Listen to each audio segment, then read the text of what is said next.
On this week's Bet the Process podcast, we have Shane Battier, the no stats all star, probably one of our coolest, most famous people we've ever had on here. And as always, or as usual, this time we're sponsored by No Vig, which is the best sports prediction market out there. If you want to go check it out, and there's going to be lots of stuff upcoming with all the golf that's upcoming and March Madness, and I guarantee you're going to get the best prices there of anywhere else, right, Rufus? That's where you get the best Yeah, prices for sure.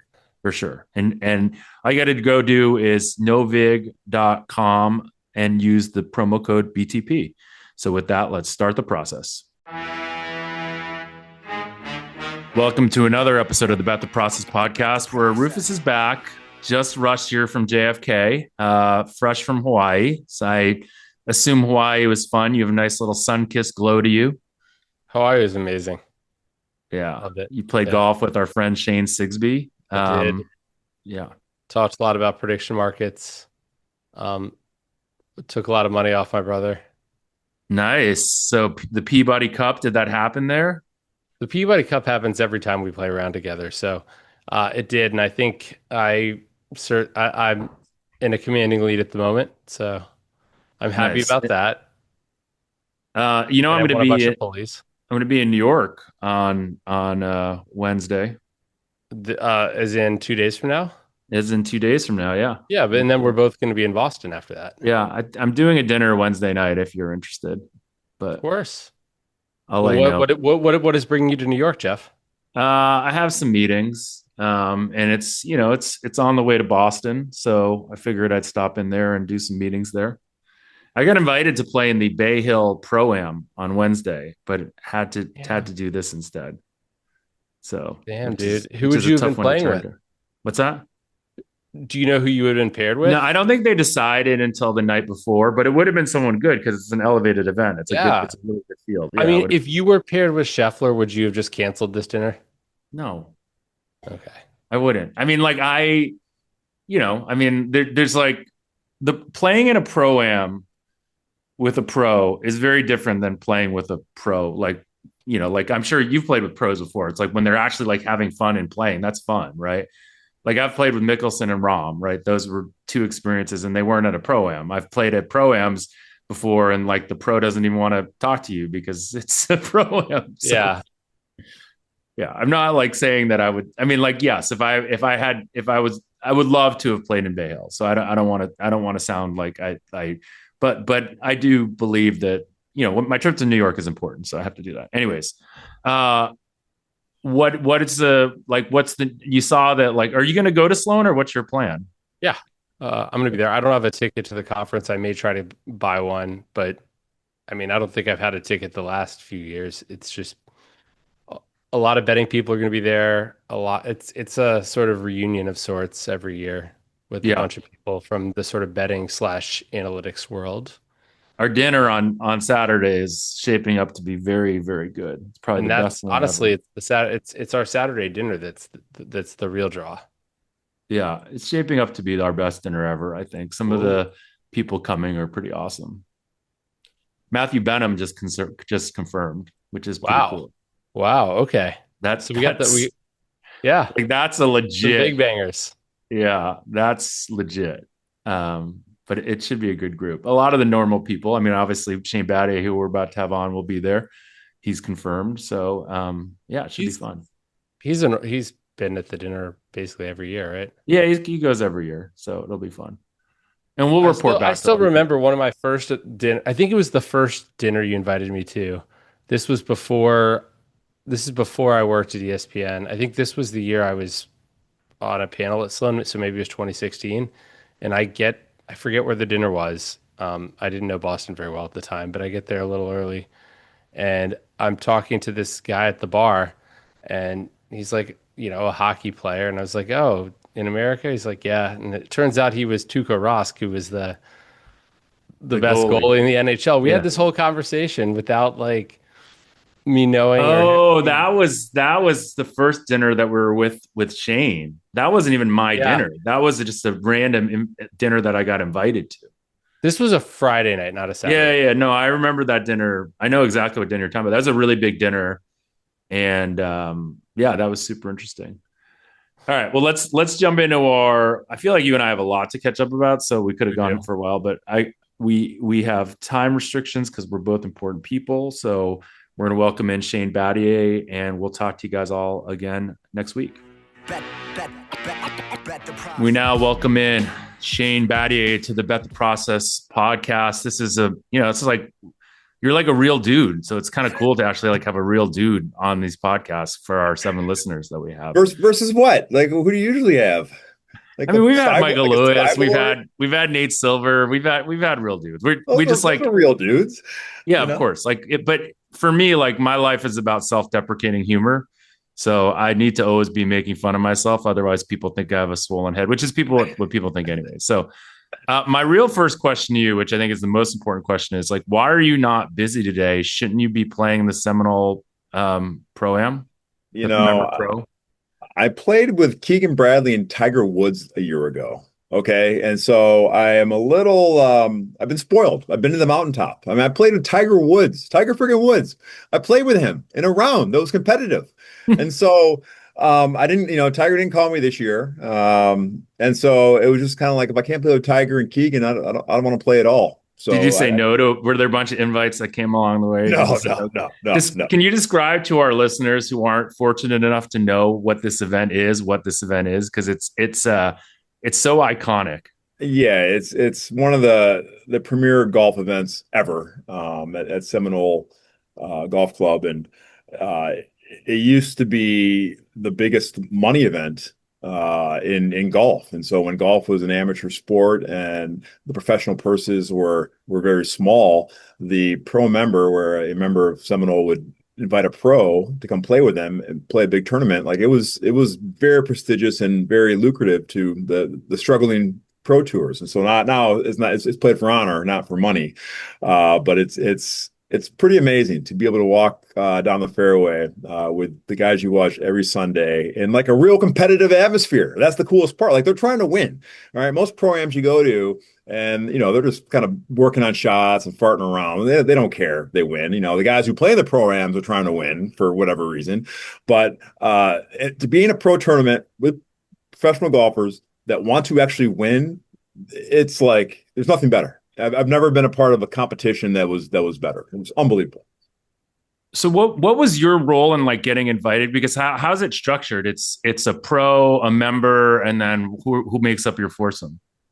I was called, and so I was called. I didn't have a partner, and then like probably 4 or 5 days before the head pro called me and said, "Hey Shane, you still want to play pro member?" Because I told him, "Hey, if anyone drops out, I'd love to play." And I didn't hear anything, so I got some Zooms, I got some meetings, I can work. And a couple of days before, I get a call saying, "Hey, do you still want to play pro member?" I'm like, I'm kind of busy. I got some Zooms. He's like, "I got a really good group for you."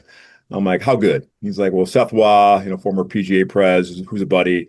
Your partner's Keegan Bradley, Ryder Cup captain, and Tiger Woods." And I said, "You know what? My schedule just opened up." So I don't know why I was invited. I don't know. It was not because I'm a cool guy. So you're a member at Seminole though. Yes. Okay, so but not every member gets to play in this. Is that the way that works? If you have a tour and pro, I think you can play. Got it. That's So got to be you a just pro. have to like have a pro that wants basically it's like the two things coming together. Yes, correct. Got it. That's pretty cool. But it was a special day, special day. So, All right. Well, let's get into but instead I get you guys this year. All right. So I get Rufus, my buddies Rufus and Jeffrey here, instead of Tiger and Keegan. So I'm honored. I'm honored. I'm sorry for. that I'm really sorry. sounds like So a sorry. downgrade. Okay, when let's go into the meat of this. When you entered the league, did you think of yourself then as an analytics player, or how did that label get No, assigned to you? no, no. It really wasn't until I got traded to the Rockets in '06 that I realized the things that I did had a lot of value analytically. All right. So look, I came into the league in 2001. No one was talking about data then. Okay. I was a player. Again, look, I was a national high school player of the year, national college player of the year at Duke in 2001. And so there was a time that I actually, shot the ball and scored a lot of points. But Against the Maryland, home, sadly. Yeah, right. I mean, it's just funny because like I don't think people realize how good you were. I Oh, used I to. remember I was a Maryland fan growing up, and like Shane, I hated you. I'm sorry. I hated all. I mean, I hated Duke in general, That's but all right. We you just not a love for made it so Maryland either. difficult for that for those teams. But look, for my career, I always just made winning plays. Okay. And so whether it was loose balls, taking charges, blocking shots, like I prided myself in doing all the things that won games because all I cared about was winning. All right. Scoring was like, oh, whatever. Like I score because I can. But winning plays matter to me and being on the floor in the fourth quarter. And so my entire career has been built on that the entire year. It wasn't until 2006 I go to the Houston Rockets and Daryl on the first day that I'm there, after they traded the rights to Rudy Gay for me. And the trade was like universally panned in Houston and beyond. Like, why are they trading this future all-star Rudy Gay for this guy who averages 10 points and 5 rebounds, right? He can't dunk, he can't dribble. Like, what is Daryl doing? And on the first day, Daryl said, "Look, we think about basketball differently, all right, than uh, anybody else in basketball." Now, at this point, Moneyball had been popularized. So I was familiar with what the A's were doing, and Theo was doing, and he's like, "We're going to do that in basketball."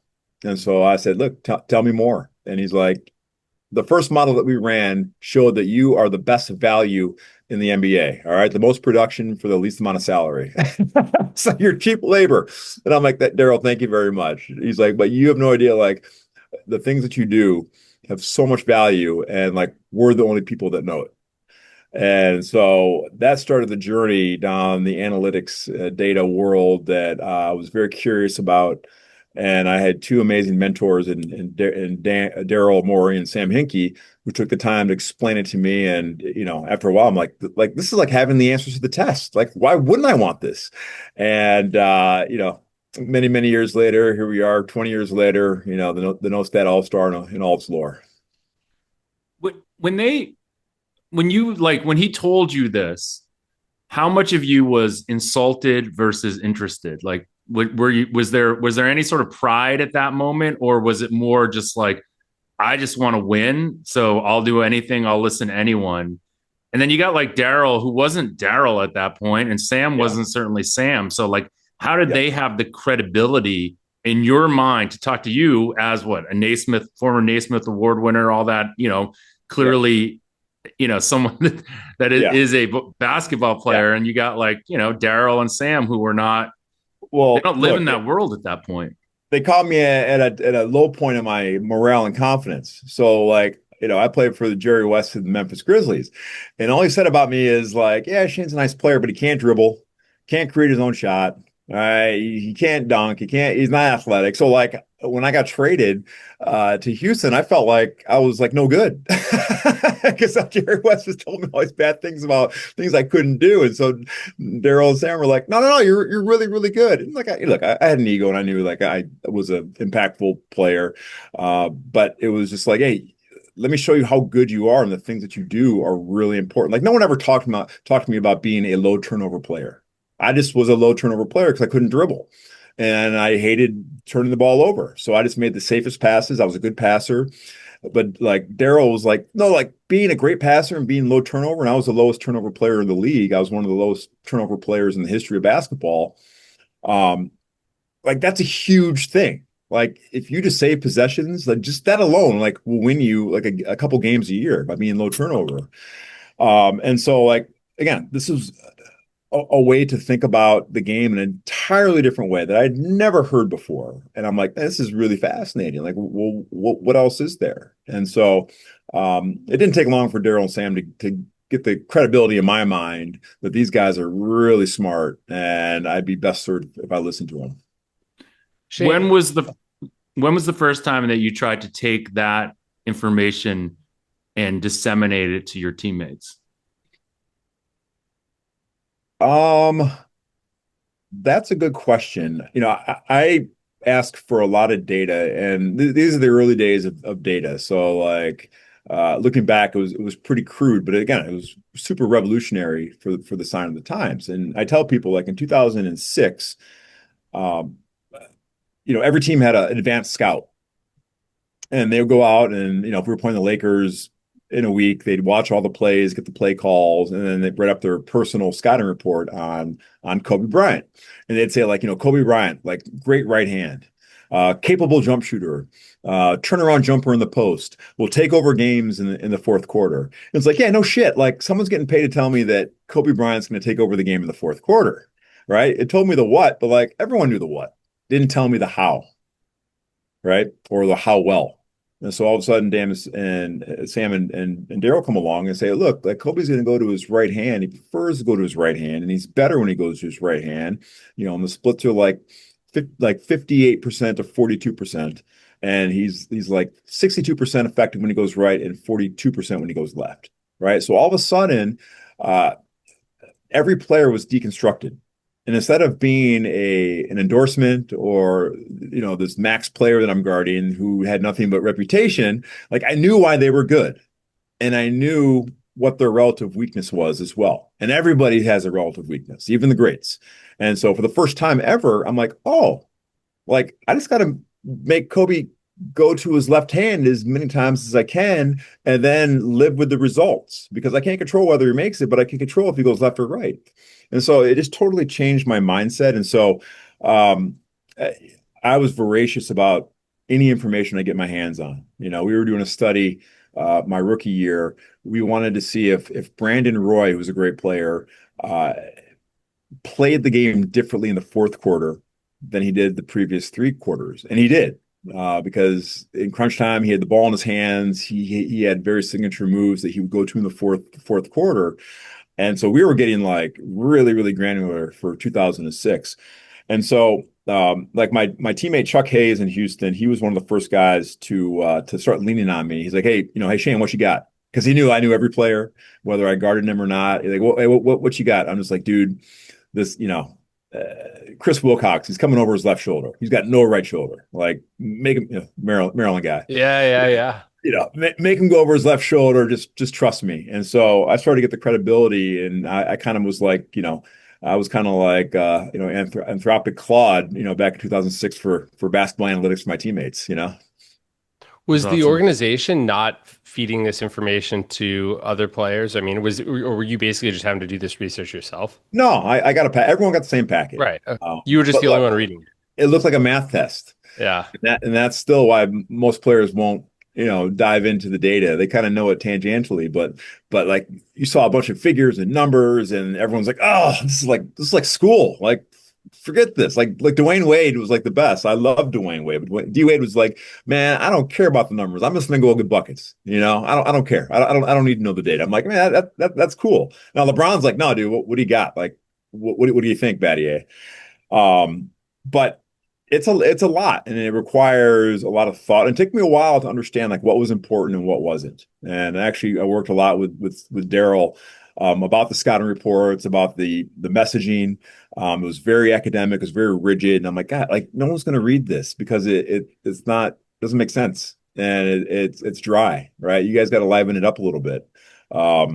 And so, I saved all my scouting reports from my Houston Times because I knew I was going to be traded at some point, and I have them in a big file, and I bring them out every now and then because they're still really good, and they make me laugh to see how far we've come from them.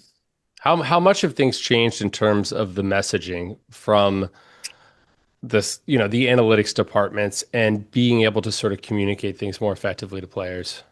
Well, I think that if you look at the modern shot chart, right, it's everyone has the same shot chart, right? It's threes and layups and free throws. And so even if the players don't know how the sausage is made, so to speak, they understand that no, three's good, uh, rim shot's good, free throws good, right? And so even if they don't understand the math behind it, so I think there's been a kind of flattening of the advantage that the data gives you. Um, Now people realize that like it's a possession game because everyone has the same shot profile. It's whoever gets the most shots to take those shots usually win the game. So that means more offensive rebounding, which was not a thing when I played, and creating turnovers. And so, I still think there's great value in knowing the individual splits of the guys I was guarding. The NBA game's a little different now where it's more concepts than plays. When I played, like there was a play like two up floppy. I knew exactly what the action was, and people played like robots. So I could kind of cheat the play a little bit and maybe jump on, Carmelo's right hand because I knew the ball was going to be in a certain position. And that just came from knowing all the plays and the personnel. A little harder to do that now, but I still think it's really actionable at the end of a shot clock, knowing a guy's weakness. Do you think we'll ever see a point where the mid-range jumper becomes more valuable again, just given the fact that if, you know, you're getting a wide open mid-range jumper versus contested threes? Like, is there a point? Do you know what I mean? Like, where you Yeah, think of a mid no, strategy? Yeah. it's a really hard shot, Rufus. People, that's like the one thing that I tell people. I coach high school basketball. I'm like, guys, the 10-foot jump shot, especially off the bounce, right? It's never going to be like not contested. There's always going to be some defender in the vicinity just because of the spacing of the game. It's a really hard shot. It's a really, really hard shot. Everyone's like, no, no, no. I'm like, how often, like, you sit in a gym and you're not going to shoot 50% from that shot, right? You get in a game, it's like for a high school kid, it's like a 30% shot. And for an NBA player, it's like a 43% shot. And it's just no one's going to be able to make it unless your name is Durant, Curry, Booker enough to make it hurt you. All right. There's a handful of guys in the whole planet where that shot scares you, but it's it won't come back. It's gone. It's a dinosaur. Do you think that, I mean, last year I remember, and we're all headed to Sloan this weekend. And last year at Sloan, they had the whole conversation. I think it was last year about like litigating the rules and whether the rules needed to change. I haven't heard that at all this year. Is that kind of like a dead subject, or how are we feeling about that? Look, the best play in the NBA is a one-on-one confrontation at the rim. Okay, so what I mean by that, so if I have LeBron coming down the hole, or Giannis or Luka or Jokic, and I got Wemby coming at it trying to block it, and LeBron dunks it or LeBron gets blocked, like that's what we want to see. All right, we don't really want to see three-pointers. We don't care about that, but we love those individual mano-a-mano head-to-head matchups, right? And so the talk of rule changes is trying to get more of that. How do we get more of that in the game? And there's a lot of talk about the 3-point line, and my argument is like it's there are unintended consequences to moving the line in and out that no one talks about. So if you move the line out, okay, and make it further, and say like, look, there's going to be less 3-point shots. Well, that's true, but as a defender, there are less guys that can make a 35-foot 3-point shot.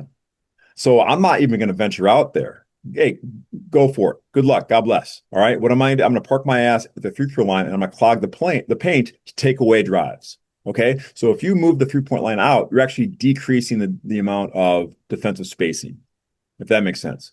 Now, same thing. If you move the 3-point line in, okay, I'm still going to park my ass at the free throw line because it's a shorter distance for me to close out. So I can still close out to you and contest that three, and I'm able to take away the paint drives, right? And so it's kind of a weird thing where like the 3-point line is actually like the perfect length in terms of being able to offer defensive help and recover and make it a difficult shot that only the most skilled players can make. Problem is we've got a lot of skilled players that can make that shot now. And so it's a weird same thing about the corner three. Oh, we got to take the corner 3-point out. Like I would love as a defender, I would love the corner three to be taken out. I'm not take that corner long too. It's a hard shot to make to begin with. And again, I'm going to park my ass in the paint and all right, have that shot. So like those are the issues facing the game, and when we start messing with the rules and trying to get to that point where you have more one-on-one confrontations at the rim that show athleticism and grace and skill. Where do you think the game goes from here then? Like if it, again, like there's this always like it gets solved and then someone changes things and, like what is that? What, if you were predicting the future, where do you think that it goes? If you don't have 7'5" and can move, you can't win, right? You need a Wemby stopper. You need a Holmgren stopper. The number of 7-footers that can move and can shoot and can handle and control the paint, like that's the arms race right now. right? And it's going to be pretty soon. If you don't have one of those guys that can move and match up with those guys, you don't have a chance of winning. I think that's the evolution of the game. It's just going to be longer, more athletic, and more skilled. So, So do you think then that like if you go just quickly going into this year where you have, those two teams obviously going to battle out in the West.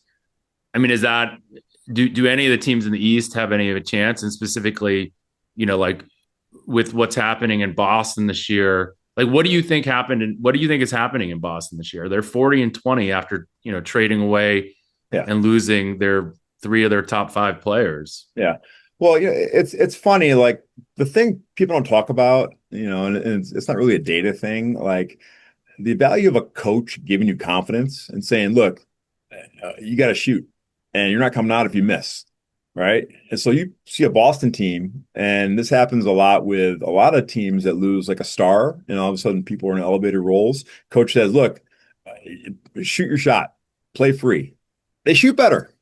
And so there's like a psychological boost. And so Missoula is a great coach. And what you see from Boston is those guys play with a ton of confidence.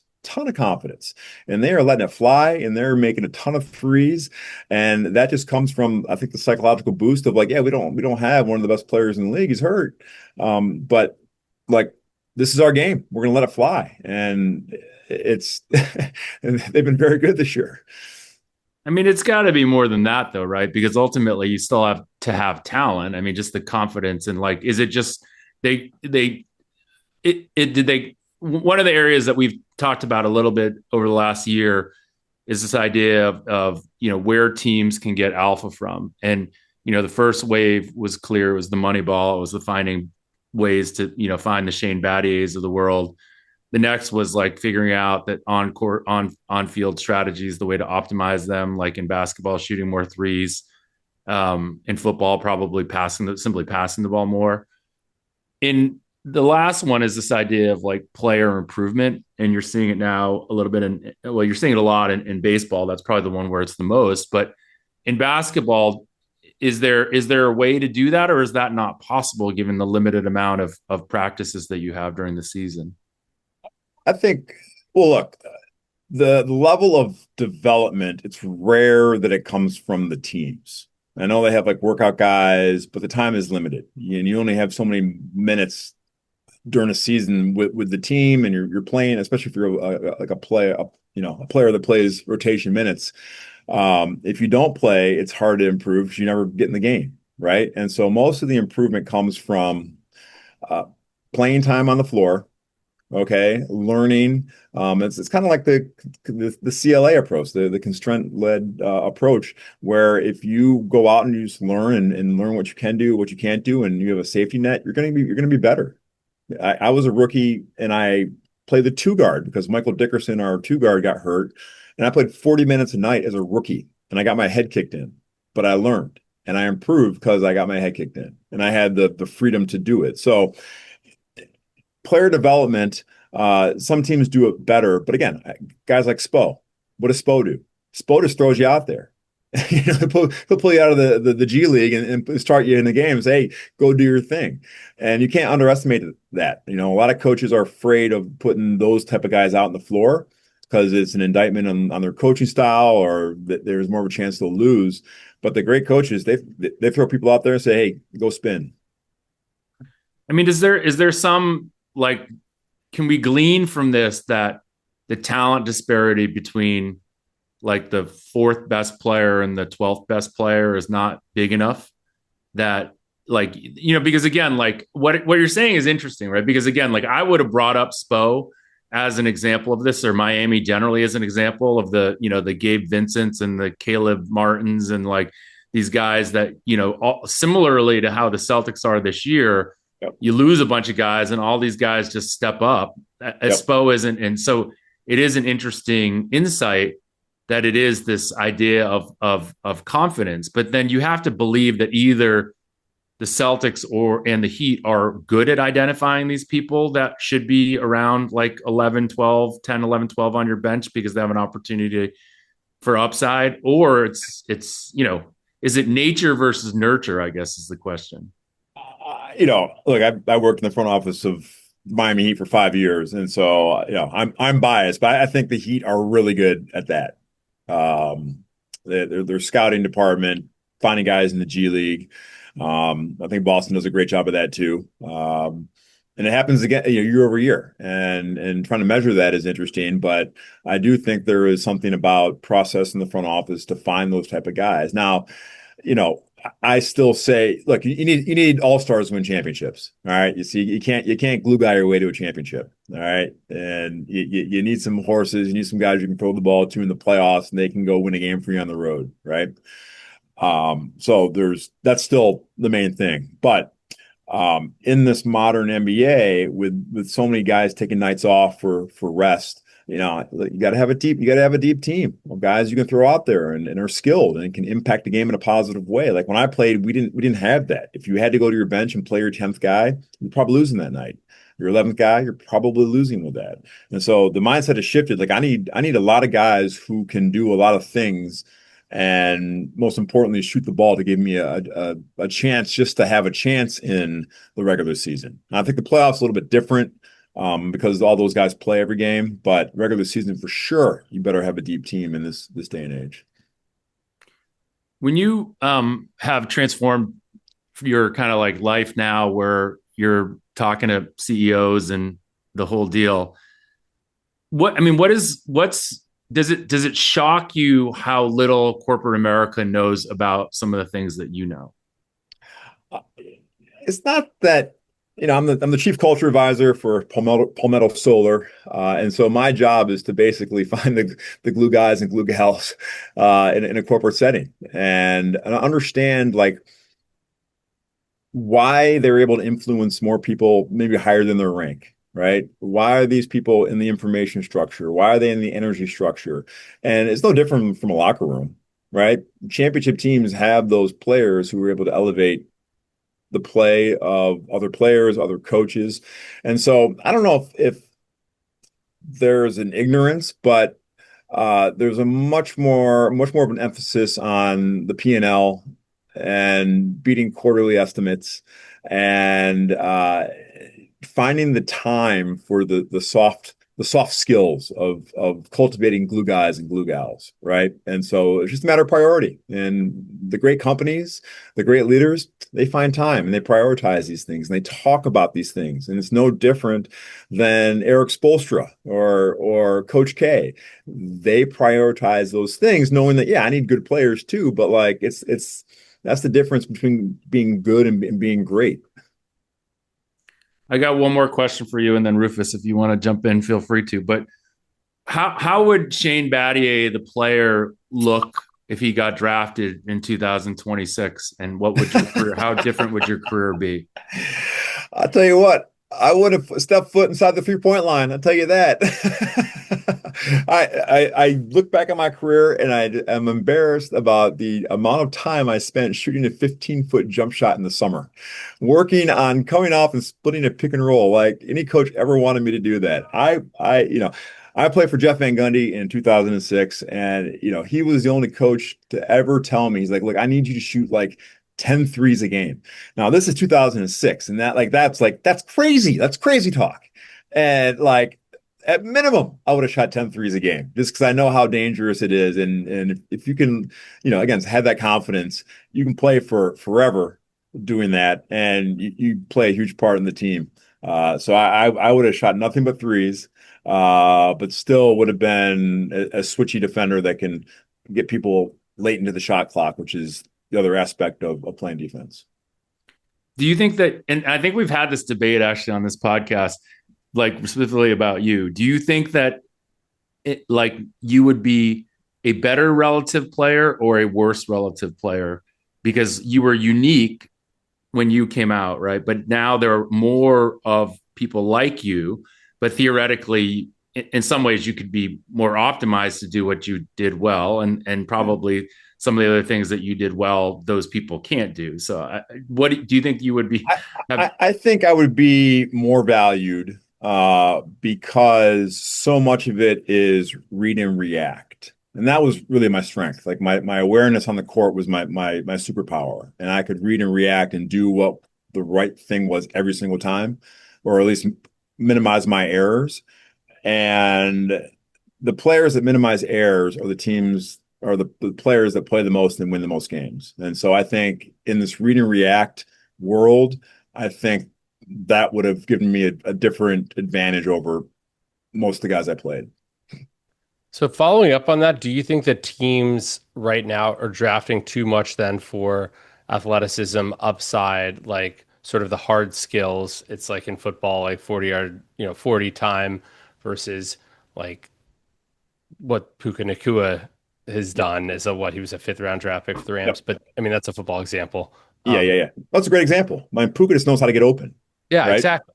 And He, like, he gets open every time, and that was not counted for in the combine process, right? And so, do they draft too much for it?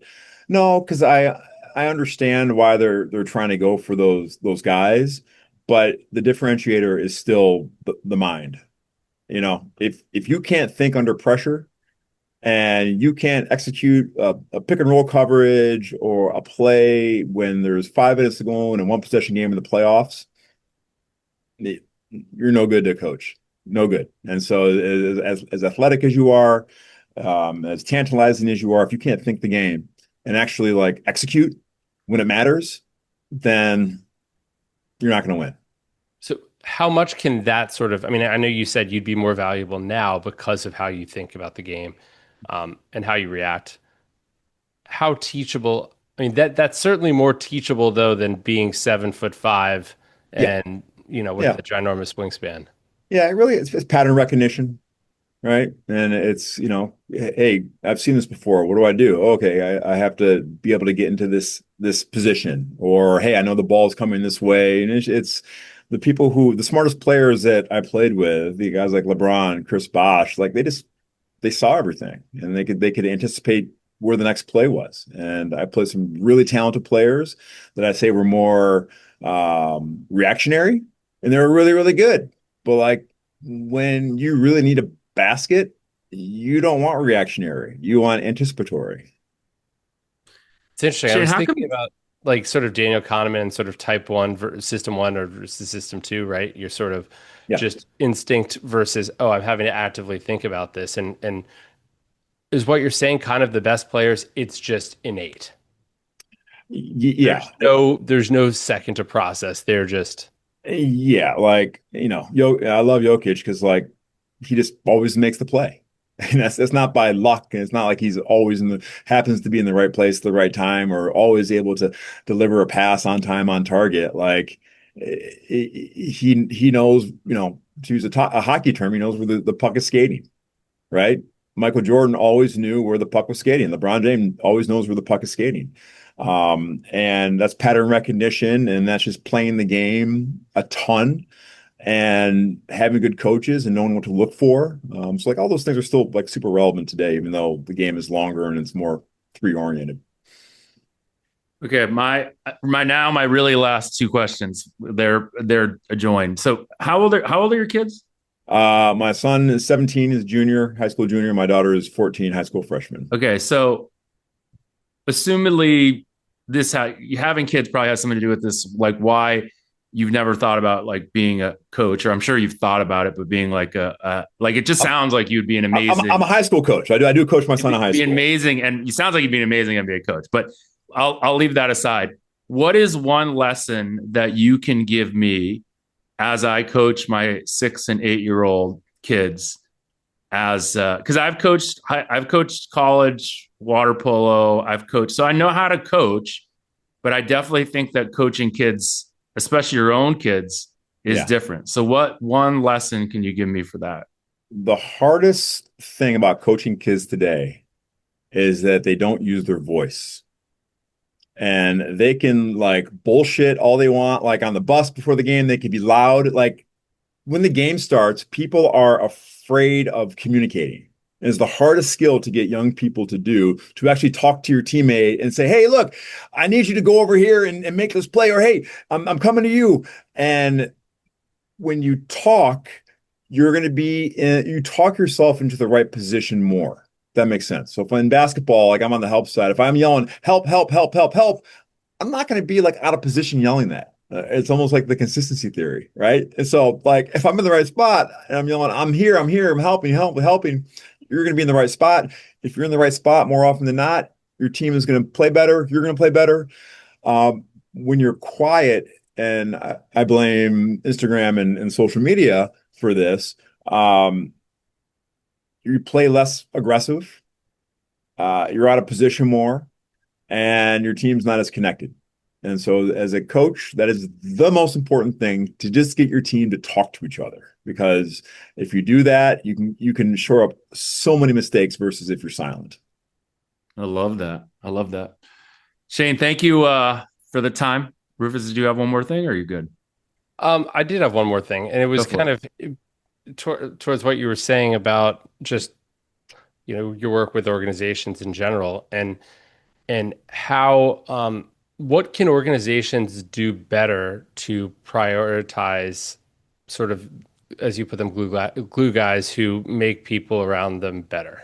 Yeah, you got to be intentional about it, because these folks are hiding in plain sight, right? It may not be the most loud person in the group, or hold a managerial role.